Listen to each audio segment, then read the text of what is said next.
Hello, here's a little video to show what the links and some of the information about our Philadelphia field trip are. So here's our class website, and you can get to the information for the field trip a couple of different ways. So I'll go ahead and click here.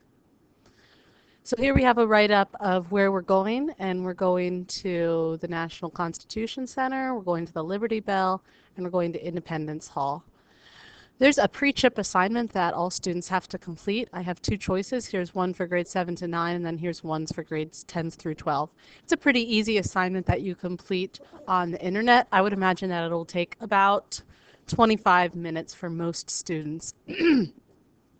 So I'll go ahead and show you the grade 7 through 9. So it's a worksheet that looks like this. You put in your name, and then there are questions here, and there are 6 questions. For each of the questions, you should respond as if it was a regular worksheet with full sentences, using proper grammar, punctuation marks, etc. For the first 2, you can use your own knowledge, background information, or websites to do the research. And then for the last 4, I have suggested some websites, and you see them here in the light gray. I also have these websites here aren't clickable. There's nothing you can click on. So all of the websites are also listed here to complete the pre-trip assignment.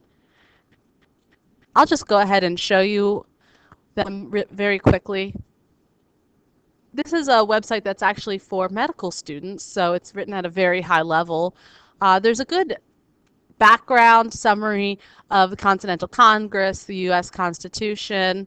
But then I really like this right up here. How does the U.S. Constitution impact you as a student? So that's a really easy thing. Read these 4 paragraphs, summarize it, and then put it into the worksheet, online worksheet here. Going back to our class website, the next one, ratifyconstitutioncenter.org. This is from the National Constitution Center, which we are going to visit in Philadelphia. And this is a really cool interactive constitution, they called it. So for the 7th through 9th graders, for example, it asks you to pick one section, the preamble or an article or an amendment, and summarize in your own language what the amendment or article or whatever says. So say I would like to do Amendment 4, which relates to unreasonable searches or seizures. The actual text of the amendment is here, and you can see it's not very long. And then here's a really good description in modern day language by Linda Monk about what it means to us and how it's enacted, and in some cases why it was brought about, why the amendment needed to be written. So read this, answer this.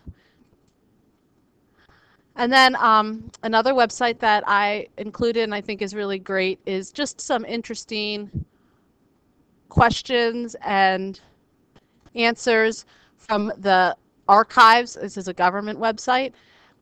Questions and answers pertaining to the Constitution. So for this one, I asked you to write down 2 new facts that you learned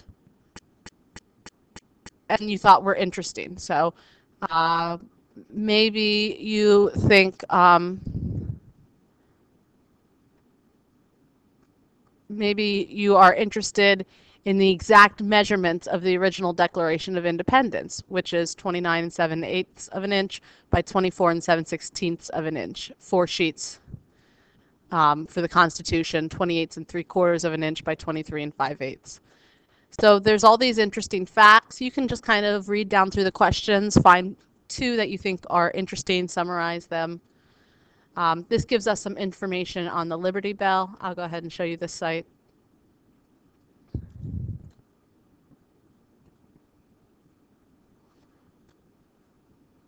So this, like I said, gives information on what it is, why it's important, the crack, how it's an icon, how it is related to Declaration of Independence, the bell as a symbol, the history of the bell, and the bell today.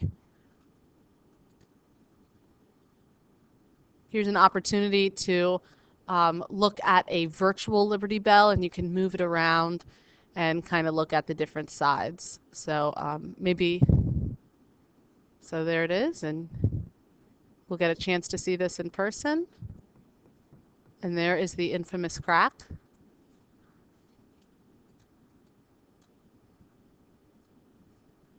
And then finally, I just wanted to bring your attention to some other links of interest.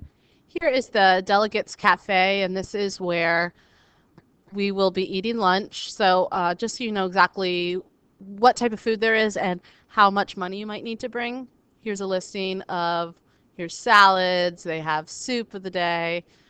Here's all of their sandwiches, pizza, fries, chicken tenders, cold sandwiches, etc. So you can plan out pretty exactly how much money you think you might need to bring, or maybe if you want to pack your lunch because you don't like what any of that is. And then here's websites for the 3 places that we'll be visiting, and those just have other general information. And then last but not least, we have a schedule for the day so you can know what the day looks like. One thing I wanted to point out is that we're leaving Philadelphia at 3:30, and we won't be getting back at Bermudian until around 6.